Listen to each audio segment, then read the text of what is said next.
Como eu já mencionei no início, hoje é um dia de festa, de comemoração, de gratidão a Deus pelo 21º ano de organização da nossa igreja. Pensando em algumas mensagens a respeito de gratidão, o Senhor colocou no meu coração para nós aprendermos a respeito do que fizeram aqueles que plantaram a igreja, plantaram a congregação que hoje é a nossa igreja. Era na base da oração e da dependência em Deus.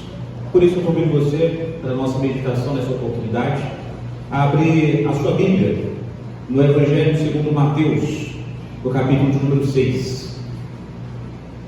Evangelho segundo Mateus, capítulo de número 6. Nós leremos apenas os versículos 9 e 10.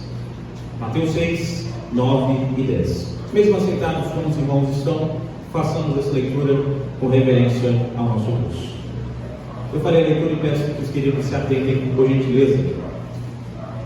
Mateus 6, versículos 9 e 10, diz assim a palavra do Senhor: Portanto, vós orareis assim: Pai nosso que estás nos céus, santificado seja o teu nome. Venha o teu reino, faça-se a tua vontade, assim na terra como no céu. Feche seus olhos, vamos orar ao Senhor, pedindo que fale profundamente aos nossos corações. Santíssimo Deus, poderoso Pai, nós acabamos de ler a sua palavra. E a nossa oração nesse instante é clamando: Deus, fale aos nossos corações. Que nesse dia de festa, nesse dia de comemoração, nós sejamos impactados pela exposição da sua palavra. E que possamos, ó Pai, de forma ainda mais engajada, estarmos dispostos a pagar o preço para que o seu nome seja conhecido e respeitado em nossa cidade. Nos abençoe, capacite-nos a compreender a sua palavra. Em nome de Cristo Jesus, nós oramos e agradecemos hoje e sempre. Amém. Amém. Se você ainda não é casado, ou se você já é casado, tem uma dica de ouro para você. É simples e fácil de entender. Em hipótese alguma, confunda o nome do seu cônjuge. Em hipótese alguma. Se você chegar a cometer esse erro, você vai ficar uns bons dias sem ter paz, viu? Uns bons dias sem ter paz alguma na sua vida. Não é ser um descabido antes que você é coisa disso. É, na verdade, um desejo muito grande de ter o que todos nós queremos, que é um relacionamento com qualidade, um relacionamento com exclusividade e integridade das pessoas que fazem parte dele. Um relacionamento no qual erros como este não devem existir de forma alguma, porque demonstram falta de compromisso e falta de valorização. Por isso, nessa oportunidade, eu te convido a nos voltarmos à palavra de Deus para aprendermos um pouco mais a respeito do que é um relacionamento íntegro com o Senhor e como podemos desenvolvê-lo através da oração e uma postura firme diante da vida. Como nós podemos ter uma vida de intimidade e um relacionamento com qualidade diante do Senhor. O texto que nós acabamos de ler, ele está num contexto maior, no qual o tempo antes da vinda de Cristo Jesus exigia das pessoas que estavam ali um desejo muito grande de se aproximar de Deus. Todo mundo queria estar mais próximo de Deus, pelo menos o povo dessa região. E quando eles pensavam em intimidade com Deus, eles pensavam no entendimento de se aproximar para poder falar diretamente com Deus, como faziam os profetas, como faziam os patriarcas. Porém, eles necessitavam de buscar um sacerdote para fazer isso. Eles precisavam de um mediador que pudesse apresentar diante de Deus a sua oração, a sua oferta, a sua súplica, a sua contrição. E adiante disso que Cristo veio e anunciou definitivamente que agora não só este povo, mas nós hoje também podemos nele e exclusivamente nele nos achegarmos a Deus em qualquer momento, em qualquer lugar que nós estivermos. Em qualquer lugar que nós estivermos, podemos nos achegar a Deus através de Cristo Jesus. E para deixar isso mais claro ainda, Cristo Jesus fornece um modelo de oração para que esses irmãos, essas pessoas que desejavam se aproximar de Deus, pudessem fazê-lo de forma adequada, não com invincionice, mas fazendo da forma que o próprio Deus deseja que se faça. É o que nós temos aqui registrado na oração dominical, a oração do Pai Nosso, a oração dos discípulos, como você preferir chamar. É uma oração na qual cada verso tem um significado muito importante para as nossas vidas. É carregado de significado prático para nós. e não deve ser tomado de forma alguma como reza, ou como um mantra, ou como algum tipo de superstição. É uma oração que não é através da repetição que Deus fará alguma coisa em nossas vidas. É uma oração que, através do entendimento, um coração completamente voltado para Deus, realmente colherá muitos frutos, até mesmo a dependência em Deus. Portanto, através dessa oração do Pai Nosso, nessas 3 primeiras questões, nós aprenderemos a respeito de como podemos desenvolver um relacionamento de qualidade com Deus. Como podemos desenvolver um relacionamento de qualidade com Deus. Nós temos 3 orientações práticas para isso, sendo que a primeira se encontra no versículo 9. Observe: portanto, vós orareis assim: Pai nosso que estás nos céus. A primeira orientação que nós temos para desenvolvermos esse relacionamento de qualidade com Deus é entender quem Ele é. É entender quem Ele é. Hoje nós vivemos, meus irmãos, um tempo bem complicado com relação à compreensão dos homens sobre várias coisas, muitos temas, diversos assuntos.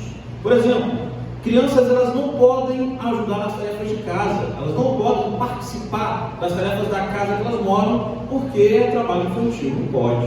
Não, pedir para lavar uma casa, lavar uma louça é trabalho escravo, não pode de forma alguma. Só que as crianças podem escolher mudar de sexo. Contraditório, né? Não pode ter responsabilidade de ajudar, mas pode até mudar o sexo, porque eles nasceram com ele. Hoje você não pode definir como certo a existência de apenas 2 sexos, 2 gêneros, como você preferir. Mas você é obrigado pela sociedade a aceitar a tese de trocentos gêneros por aí. Se você diz que existe só masculino e feminino, só heterossexualidade diante de Deus, você é uma pessoa retrógrada, uma pessoa totalmente atrasada no mundo. E como se não bastasse tudo isso, meus irmãos, hoje, no meio evangélico, nós temos uma preocupação acerca de quem Deus é e do seu lugar na sua criação. De quem é o nosso Deus e qual local Ele ocupa na sua criação. Para entendermos melhor isso, o apóstolo Mateus, ele nos ensina aqui, no seu livro, no Evangelho, a respeito disso. Nesse texto, Jesus trata exatamente desse sentido, do entendimento que nós devemos ter acerca de quem Deus é e de quem nós somos, do local que Deus ocupa no mundo e do local que nós ocupamos no mundo. Quando ele inicia essa oração ensinando que nós devemos nos dirigir a Deus como Pai, ele está ensinando que Deus é Pai e nós, no máximo, através de Cristo Jesus, filhos, no máximo, sem pretensão alguma de ser Pai de Deus em algum momento, irmão de Deus em algum momento, sempre filho de Deus. Tanto que quando você olha no original, em aramaico, você vai perceber que Jesus utiliza o substantivo Abba, que tem o significado de papai ou paizinho, que é uma palavra utilizada como forma de carinho e respeito por uma criança ao seu pai quando ela precisa de ajuda, quando ela precisa de algum tipo de auxílio em alguma tarefa, em algum momento da sua vida. É realmente a súplica de uma criança ao seu pai. De maneira prática, meus irmãos, o que Jesus nos ensina quando se refere a Deus como Pai Nosso é de entendermos que não devemos temer nos aproximar de Deus. Nós não devemos ter medo de falar diretamente a Deus. Nós não precisamos de forma alguma ficarmos constrangidos de explicar a Deus o que se passa em nossas vidas. Assim como um filho não deve de forma alguma temer contar ao seu pai o que fez ou deixou de fazer. Assim como a criança não deve de forma alguma ficar constrangida em explicar ao pai as suas dificuldades. Porém, quando Jesus diz que Deus é o nosso Pai, Ele também explica que não devemos nos apresentar diante dele como se pudéssemos de alguma forma ordenar algo a Deus. Nós somos filhos e Ele Pai. A oração, se você ainda não entendeu, não é um homem se apresentando diante de Deus, arrombando as portas do céu e exigindo alguma coisa da parte daquele que é dono de tudo que existe. A oração é um homem completamente pobre, miserável, aos pés de Deus, suplicando por ajuda, suplicando por algum tipo de auxílio. É um homem muito necessitado, clamando aquele que é totalmente digno, totalmente amável, como nós cantamos, totalmente honrável, suplicando por algum tipo de auxílio, por algum tipo de ajuda. Por isso, meus irmãos, nós não buscamos a Deus para ordenarmos alguma coisa a Ele, para trazermos algum tipo de ordem, algum tipo de lição para Deus seguir. nós estamos nos apresentando diante dele, clamando que ele tenha misericórdia das nossas vidas. O cerne da toda a problemática atual, meus irmãos, é porque nós, homens, estamos confundindo o Criador com a sua criatura. Estamos invertendo os papéis, estamos achando que Deus nos serve, quando na verdade nós servimos a Deus. Deus é o Pai de todos os homens, meus irmãos. Todos os homens escolhidos antes da fundação do mundo. Nem todos são filhos de Deus, mas aqueles que são filhos de Deus são amados, protegidos e cuidados. E Deus, de forma alguma, deixa de ouvir as suas orações. Todos aqueles que foram comprados por Cristo Jesus podem, em qualquer lugar, em qualquer momento, em qualquer circunstância das suas vidas, orarem ao seu Pai, porque o seu Pai está atento às suas orações. Tanto que Jesus qualifica esse Pai Nosso, explicando que Ele está nos céus. Quando a gente olha o sentido original dessa frase, nós podemos entender que é um entendimento da onipresença de Deus, ou seja, Deus ele não está em um local específico da criação, Ele está desprendido da criação porque foi Ele que criou todas as coisas. Deus está em todos os lugares ao mesmo tempo. É importante nós entendermos isso, meus irmãos, porque quando Jesus ensina essa fórmula, esse modelo de oração, naquele período, muitos discutiam a respeito de onde deveria se buscar a Deus, de onde Deus se faria presente. Será que é em Samaria? Será que é no Monte Sinai? Será que é em Jerusalém? Onde nós podemos buscar a presença de Deus? E Jesus então explica, introduzindo essa expressão, Pai Nosso que estás nos céus. Jesus está ensinando que Deus está presente em todos os lugares. Cristo nos ensina, meus irmãos, através da expressão está nos céus, que Deus ele não está restringido ou está restrito apenas a uma igreja, apenas um local, apenas a um ponto do mundo. Nós podemos buscá-lo em todo o tempo, em qualquer local, independente de onde nós estivermos. Assim como os Salmos narram, não existe um local tão alto que você possa chegar que Deus não esteja, ou um local tão profundo, tão escondido, que a presença de Deus não esteja lá. O que Cristo nos ensina é que em todos os lugares nos quais nós estivermos, Deus está presente ali. Deus é onipresente. Deus está em todos os lugares. Para nós entendermos melhor isso, meus irmãos, Cristo está ensinando. Olha, Deus está em todos os lugares. Você está só em um lugar. Você não é igual a Deus. Deus é superior a você. Como nós temos ouvido aí no último ano, uma frase célebre de um jogador, nós não estamos no mesmo patamar. Deus está em outro patamar, muito diferente do nosso. Muito diferente do nosso. Nós não somos deuses, nós somos pecadores. Nós somos homens que, quando somos alcançados por Deus, somos perdoados. E enquanto não somos perdoados, estamos debaixo da ira de Deus. Portanto, é melhor baixar a bola um pouquinho, porque nós não somos iguais a Deus. Nós não ordenamos a Deus. Nós de forma alguma podemos prescrever o que Deus vai fazer. Se não fosse pela misericórdia dele, nem respirar no próximo minuto, nós iríamos.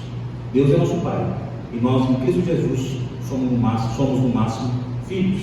Por isso, meus irmãos, quando nos dirigimos a Deus, antes mesmo de pensarmos nas nossas necessidades, antes mesmo de pensarmos na necessidade do nosso próximo, nas necessidades do nosso mundo, antes mesmo de termos qualquer interesse deste mundo, o maior interesse que deve haver em nossos corações é interesse em Deus, unicamente isso. Não é por acaso que a oração do Pai Nosso começa com Pai Nosso. O maior interesse nas nossas orações deve ser o interesse por Deus. Não é que você não possa apresentar outras coisas após isso. A própria oração nos instrui a isso. Mas o seu primeiro interesse na sua oração é de se relacionar com Deus. É reconhecer Deus como Ele é, muito acima da nossa realidade. Cristo nos ensina, meus irmãos, que essa oração é uma conversa pessoal com Deus. Por isso, para você jamais esquecer, quando orar, você deve lembrar sempre quem você é e quem Deus é. Nunca se esqueça de quem nós somos e de quem Deus é. Para termos um relacionamento melhor com Deus, é necessário jamais nos esquecermos de quem Ele é e de quem nós somos. Como se não bastasse isso, ainda no versículo de número 9, nós temos uma segunda orientação acerca de como podemos desenvolver esse relacionamento de qualidade com Deus. Observe, Pai Nosso que estás nos céus, santificado seja o teu nome. Para desenvolvermos esse relacionamento de qualidade com Deus, nós precisamos desejar ardentemente o reconhecimento a Ele, unicamente a Ele. No nosso país, meus irmãos, nós sofremos de um mal terrível, que é o de subverter coisas que não deveriam ser subvertidas. Como assim? É muito comum vermos pessoas fazerem chacota com o nome ou sobrenome de outra pessoa. Muito comum nós vemos isso. As pessoas dizem que é algo cultural, que você não pode nem criticar. É direito dele, faz parte da nossa cultura, do nosso jeito brasileiro. E as pessoas ficam até bravas se você discordar. Porém, meus irmãos, algumas pessoas passam dos limites. E alguns passam do limite. Quer fazer chacota com o nome de Deus. Quer fazer pouco caso com o nome do Senhor. E nessa primeira petição, nós somos instruídos acerca da importância de entendermos a gravidade de não rendermos honra, glória e louvor a Deus. Nesse período no qual foi escrito esse texto, o nome era utilizado para se referir a quem a pessoa era ou o ofício que ela desempenhava. É mais ou menos assim: eu sou pastor, meu nome é Pedro Henrique, então meu sobrenome automaticamente seria pastor. Pedro Henrique, pastor. Ah, qual Pedro Henrique? O Pedro Henrique, pastor. Era utilizado para referir-se a quem era a pessoa e explicar o seu ofício. A referência a Deus, quando Cristo diz santificado seja o teu nome, é para nos ensinar, meus irmãos, que se Deus é santo no seu nome, é um referencial da sua santidade em sua completude. Se Ele é santo em seu nome, tudo nele é santo. Deus é totalmente santo, perfeitamente santo, 100% santo. Para entender melhor, meus irmãos, não significa que haja necessidade de nós permitirmos que Deus seja reconhecido ou seja atribuída santidade a Ele. Na verdade, é uma exigência da parte dele. Ele não está implorando respeito, não confunda as coisas. Deus não está ali de joelhos diante de você, implorando: me santifique, me respeite, me glorifique. Por favor, por favor. Deus não está fazendo isso, meus irmãos. Deus, do alto do seu sublime trono, Ele está ordenando: meu nome é santo. Meu nome é santo. Tanto que quando você olha a palavra santo, como nós vimos hoje na escola dominical, inclusive, ela vem da origem grega desse contexto aqui, no qual a palavra hagios tem o significado de santo, separado, exclusivo. Deus, meus irmãos, Ele não é igual a nós. Ele não é uma criatura deplorável como você e eu. Deus é santo, completamente santo. Tudo que você pensar de característica, de qualidade sobre Deus, adicione santo depois. É uma bondade santa, é uma inteligência e uma sabedoria santa, e por aí vai. Todos os atributos de Deus são santos, tanto que a santidade que nós conquistamos e batalhamos para desenvolver é derivada da santidade perfeita de Deus. Dessa forma, meus irmãos, honrar a Deus, atribuir glória e louvor ao seu nome, deve ser a nossa missão diária, deve ser o que nos motiva a acordar, deve ser o que nos faz todos os dias desejarmos e muito trabalhar, cuidar das nossas famílias, nos alimentarmos, contemplarmos a natureza, para que Deus seja reconhecido pelo que Ele é, pelo que Ele faz. Deve ser o nosso mais profundo anelo, deve ser o que realmente move o nosso ser, que Deus seja conhecido e glorificado entre os homens, porque santo é o seu nome. Em nossa língua, o adjetivo santificado traz o sentido de algo que merece ser tratado com respeito e distinção, porque possui identificação de santidade e puricíssimo. É alguém realmente santo, imaculado, alguém que não tem mancha, alguém que não tem ponto negro na sua história, é completamente santo. O nome do Senhor, meus irmãos, Ele não é santificado por nosso intermédio, não confunda as coisas. Nada do que você fizer vai tornar o nome do Senhor mais santo ou menos santo, nada disso. Deus, Ele não é santificado através dos nossos nomes. Os homens conhecem a santidade de Deus através das nossas vidas. Este deve ser o nosso compromisso, demonstrar a todas as pessoas que nós entendemos que Deus é santo e que Ele realmente se importa conosco. Deve ser passado através das nossas vidas, como nos portamos, de maneira a nos identificar com Cristo Jesus. Demonstrar que Deus é santo. Tudo que nós fazemos, meus irmãos, para que nós nunca nos esquecemos, tudo que você faz, tudo que você fala e tudo que você pensa, sem o objetivo de glorificar a Deus, é algo inútil, completamente inútil, é perda de tempo. Tudo que você faz sem o objetivo de glorificar a Deus é perda de tempo, é tempo perdido. É o que nos ensina o princípio do só lhe deu glória. Toda glória deve ser rendida somente a Deus, porque só Ele merece toda glória. A primeira pergunta do nosso Catecismo Maior nos ensina isso também. O fim principal do homem é glorificar a Deus, render louvor e glória e ter felicidade, prazer em fazer isso. Qualquer coisa que você faça fora disso não traz felicidade, não traz prazer e desperdiça o seu tempo. Somente a Deus toda glória. Por isso, meus irmãos, nesse contexto, para que você entenda de uma forma mais profunda a importância de entendermos que o nome do Senhor é santo, eles não pronunciavam à toa o nome do Senhor. Eles tratavam Deus por Yahvé, e a palavra Yahvé não deveria ser escrita de qualquer forma, tanto que quando os escritores, os copistas, iam escrever novamente a palavra Yahvé, eles paravam tudo o que eles estavam fazendo, lavavam o seu corpo, trocavam de roupa, colocavam uma roupa limpa, voltavam e escreviam o nome Yahvé. Era algo sério. O nome de Deus era algo sério. Por isso, eles não tomavam o nome do Senhor em vão. Eles não consideravam uma palavra mágica, mas uma palavra que deveria merecer respeito, como ensina o terceiro mandamento do Decálogo. O nome de Deus é sagrado e digno de respeito e honra. Para esse povo, Deus estava num patamar muito diferente, numa posição muito acima em relação a eles. Por isso, eles não lhe dirigiam com intimidade ou falta de decoro. Jesus, meus irmãos, ao rasgar o véu do santuário, que era um símbolo importante para o judaísmo, da separação do santo dos santos para o povo, ele fez com que a intimidade que o povo desejava agora ocorresse, agora fosse possível a eles. Significa que agora, meus irmãos, nós podemos nos aproximar diante daquele que é perfeito, que é santo, que é imaculado, que o seu nome, somente o seu nome já traz todo o significado de quem ele é e do cargo que ele ocupa na sua criação, na criação de todas as coisas. Mas não se engane, a intimidade que Cristo trouxe para nós, meus irmãos, não foi para que nós, de alguma forma, sejamos autorizados a nos apresentar diante de Deus com falta de decoro, com insultos, ou de alguma forma demonstrando falta de compostura, por confundirmos quem Deus é e quem nós somos. A intimidade que Deus nos deu através de Cristo Jesus é para Ele nos ouvir, para Ele nos tratar como filhos. E a não ser que eu esteja enganado, nenhum dos pais presentes aqui de alguma forma deseja que o filho peça alguma coisa mandando, ou de alguma forma falando algum palavrão, ou tratando como se fosse um chegado, um dos amiguinhos da rua, como a gente aprende em casa. De forma alguma, nenhum pai deseja isso. Portanto, Deus não é seu chegado, Deus não é seu mano, Deus não é seu parça, Deus é Senhor sobre a sua vida.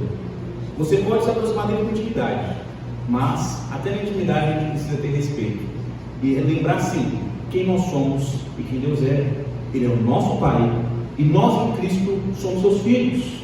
Não podemos confundir as coisas, não podemos confundir o Criador com a criatura. Portanto, meus irmãos, se você deseja de fato que o nome de Deus seja glorificado, tanto através de você como através das pessoas ao seu redor, comece a respeitar o nome do Senhor. Não é um pedido, não é uma súplica de Deus, é uma ordem da parte do Senhor. O nome de Deus ele não será santificado. O nome de Deus é santo, é santificado. Portanto, meus queridos, todo pensamento, toda ação, toda palavra que sair da sua boca, seja para a glória do Senhor, para demonstrar aos seus amigos, conhecidos, familiares, que você realmente rende louvor, glória ao único Deus, que é vivo, verdadeiro e santo. Toda a glória seja dada a Deus, só lhe deu glória. Só isso já dá para a gente pensar bastante, né? Acerca de como Deus é diferente de nós, do que nós somos feitos para demonstrar que nós entendemos isso. Mas ainda temos um terceiro e último ponto, um terceiro, mas um último, mas não menos importante ponto, que é o versículo de número 10, que diz: venha o teu reino, faça-se a tua vontade, assim na terra como no céu. Terceira orientação que nós temos, meus irmãos, para entendermos como desenvolver esse relacionamento de qualidade com Deus, é apreciando a vontade dele para nós. Durante a Idade Média, era muito comum haver batalhas para aumentar o reino. Era muito comum haver batalhas para decidir quem ia ser o monarca naquela localidade, naquele reino. E quando esse monarca vencia, ele estabeleceu sua vontade sobre todo mundo que estava ali. Independente de quem gostava ou não gostava, todo mundo tinha que obedecer, porque agora a terra tinha novo dono. Mas nem sempre a população se agradava, e algumas vezes tentavam se rebelar para tentar dar o golpe, até o ponto que o monarca não podia mais ignorar. E aí, para dar um cala-boca, colocar o pessoal no lugar, mandava o seu exército, acalmava o ânimo do pessoal na base do porrete mesmo, para que o povo realmente entendesse: olha, não é a gente que manda não, aqui tem dono. E hoje, meus irmãos, a gente quase não vê isso. Tem alguns loucos aí no mundo que tentam fazer isso, mas muito dificilmente vão conseguir. Hoje, meus irmãos, nós vamos um reino ainda invisível, mas que no futuro será visível: o reino da vontade divina, o reino do nosso Senhor. Tanto que o tema principal da mensagem de Jesus é o reino de Deus. E tem como significado o domínio cósmico, tanto visível como invisível de Deus. Se nós formos definir uma frase, nós podemos entender o significado de lei e governo de Deus. É a postura de Deus, governar e aplicar suas leis como Ele sabe que é melhor. Por isso, meus irmãos, quando nós dizemos venha o teu reino, nós estamos desejando que o nosso mundo esteja totalmente governado por Deus. Que não haja nenhuma cidade, nenhum distrito, nenhum país, nenhum continente, nenhuma beiradinha do mundo onde Deus não seja reconhecido como o único governante, aquele que é realmente o detentor do controle absoluto daquela localidade. Quando nós fazemos isso, quando nós desejamos isso, nós estamos declarando que somos dispostos a pagarmos o preço, para fazermos tudo ao nosso alcance, para que o reino de Deus seja visível, para que o reino de Deus seja testemunhado por todas as pessoas ao nosso redor, por todos os nossos conhecidos. É triste nós percebermos que o mundo sempre tenta se rebelar contra Deus, sempre tenta de alguma forma se apresentar como uma resistência ao governo, ao reino de Deus. Porém, assim como nós aprendemos nas Escrituras, é uma resistência vã, porque Deus não pode ser resistido. Deus não pode de alguma forma receber resistência da parte humana. Por isso, este reino hoje, ele é invisível, porque ele habita em nossos corações e é de forma um pouco visível na igreja. Mas haverá um dia no qual Cristo Jesus retornar, que todo olho verá e todo ouvido ouvirá que o reino de Deus está estabelecido no novo céu e na nova terra. E aqueles que não concordavam com Deus, aqueles que achavam que Ele não existia, aqueles que pensavam que era uma utopia, era um desatino do ser humano, inclusive esses serão reinados, terão que aceitar que Deus é rei sobre as suas vidas. Dessa forma, meus irmãos, se a nossa vontade é que este reino venha, devemos demonstrar a lealdade a esse rei. É simples assim. Se você quer que o reino do Senhor venha, antes dele vir, você deve demonstrar lealdade ao seu rei. Pois as pessoas, caso você não saiba, elas não têm a obrigação de saber quem você serve. Olha para você ver. Elas não têm a obrigação de tentar adivinhar quem é o rei sobre a sua vida. E sabe qual é o nosso papel? Demonstrar a elas quem é o rei sobre as nossas vidas. Quem é o rei sobre as nossas vidas. Por isso, mostre a elas quem é que manda na sua vida. Não significa, meus irmãos, que nós estamos dando autorização a Deus. Olha, Deus, estou autorizando o Senhor a reinar sobre o mundo que eu vivo. Não significa isso. Longe disso.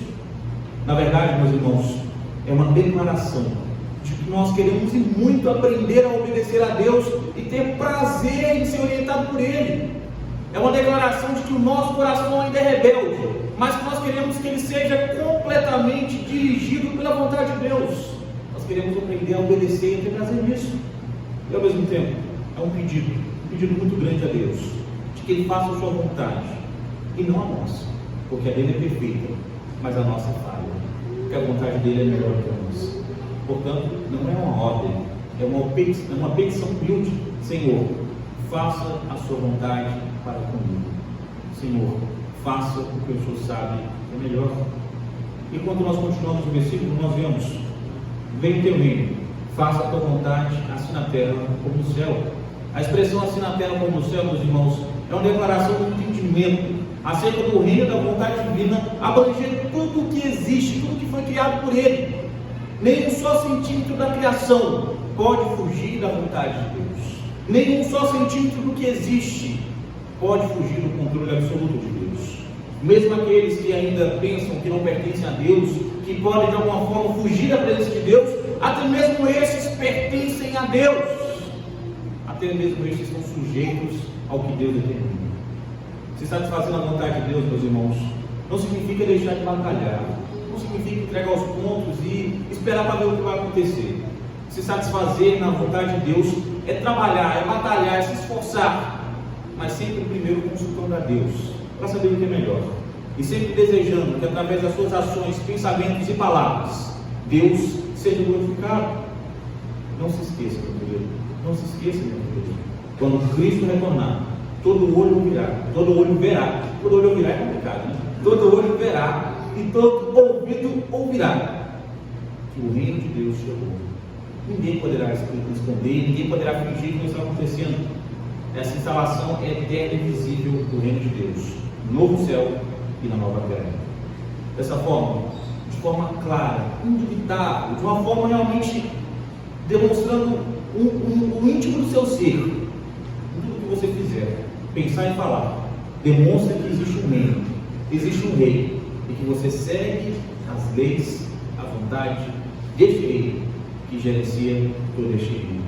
É declarar ao mundo que você não anda no seu próprio nariz, e que isso é bom demais, e que isso é prazeroso demais. Quando nós dizemos, venha teu reino, quando nós dizemos, faça a tua vontade, assim na terra como nos céus, nós estamos declarando e temos prazer em sermos dirigidos, orientados, governados por Deus. Por isso, meu irmão, por isso, minha irmã, demonstra ao mundo quem é o seu rei, demonstra ao mundo quais as leis que você segue, demonstra ao mundo que você não é dono do seu nariz e que aquele que é dono orienta, governa, te guia pelo mundo, pelo caminho, pelo trajeto que é melhor para a sua vida, pelo trajeto que realmente é melhor para a sua vida. Nós precisamos urgentemente, meus irmãos, aprendermos a nos relacionar com Deus, aprendermos a ter um relacionamento adequado com Deus, pois caso contrário nós estaremos desperdiçando as nossas vidas, o nosso tempo, e estaremos desperdiçando realmente a conquista inestimável de Cristo, que é essa intimidade com Deus, que é esse prazer, esse momento de prazer com Deus. Não se esqueça, há um abismo muito grande entre nós e Deus, há um abismo muito grande de dignidade entre nós e Deus. Entenda que o seu papel é trazer reconhecimento a Deus, não gerar santidade a Deus, mas trazer reconhecimento à santidade de Deus. O Senhor é o único digno de louvor, admiração e reconhecimento, e nós somos comissionados a lembrar o mundo a respeito disso. Portanto, minha querida, adestre o seu coração para aprender a se satisfazer na vontade divina e a fazer unicamente o que agrada a Deus. Não vivemos para nós mesmos, vivemos para a glória do Senhor. Não se esconda, não se omita, não se cale diante do mundo. Demonstre quem é o seu rei, demonstre quem é o soberano sobre a sua vida, demonstre a quais leis você segue. Relacione-se com o Senhor e demonstre que a qualidade dessa intimidade, que a qualidade desse relacionamento com Deus, através de Cristo Jesus, faz com que o seu proceder diário, o seu pensar diário, o seu falar diário seja temperado, para que você abençoe a sua vida, para que você abençoe a vida de todas as pessoas ao seu redor. Não porque a bênção está na sua mão, mas porque Deus te usa como um canal de bênçãos. Se você deseja mais intimidade com Deus, se você deseja mais qualidade com Deus, qualidade de relacionamento com Deus, não se esqueça de quem Ele é, não se esqueça da santidade que Ele ocupa, e não se esqueça realmente, não se esqueça em momento algum, acerca do quanto é importante nos satisfazermos em Deus, entender quem Ele é, entender o que Ele deseja de nós, e entender que nós precisamos nos satisfazer em Deus. Deus assim nos abençoe e nos capacite, hoje e para todo sempre. Amém. Feche seus olhos, quero orar por você. Enquanto eu estiver orando, peça a Deus para te conscientizar mais uma vez a respeito de qual é o seu lugar e qual é o lugar de Deus. Santíssimo Deus, eterno, bendito e poderoso Pai, nós ouvimos a sua palavra sendo ministrada nessa noite, e nós clamamos ao Pai para que o Senhor seja propício a nós. Ó Santíssimo Deus, Nós clamamos para que o Senhor nos capacite, ó Pai, a entendermos que temos algo muito importante ao nosso acesso, à nossa disposição, diante de nós, que é a intimidade com o Senhor através de Cristo Jesus. Ó Santíssimo Deus, não nos permita esquecermos que nós temos um Pai no céu que cuida das nossas vidas, que se importa com o que se passa na vida de cada um de nós. Adestre os nossos corações para não sermos dominados pelo orgulho, pela presunção de acharmos que somos iguais ao Senhor. Que nós a cada dia reconheçamos que o Senhor é digno e nós somos indignos. Amado Pai, cada um de nós que estamos orando, cada um de nós que estamos apresentando os nossos corações diante do Senhor nesse instante, clamamos: transforma o nosso coração, transforma o nosso entendimento, para que vivamos de uma forma a agradar ao Senhor. Santíssimo Deus, não nos esqueçamos que pertencemos ao Senhor, e mesmo quando achamos que estamos vivendo da forma que nos é melhor, nós precisamos lembrar que pertencemos ao Senhor. Continue no controle das nossas vidas, continue nos guiando, e que em palavra, pensamento e ação, o nosso desejo seja glorificar o Senhor. Em nome de Cristo Jesus, que nós oramos e agradecemos hoje e sempre. Amém. Deus abençoe hoje e para todo sempre.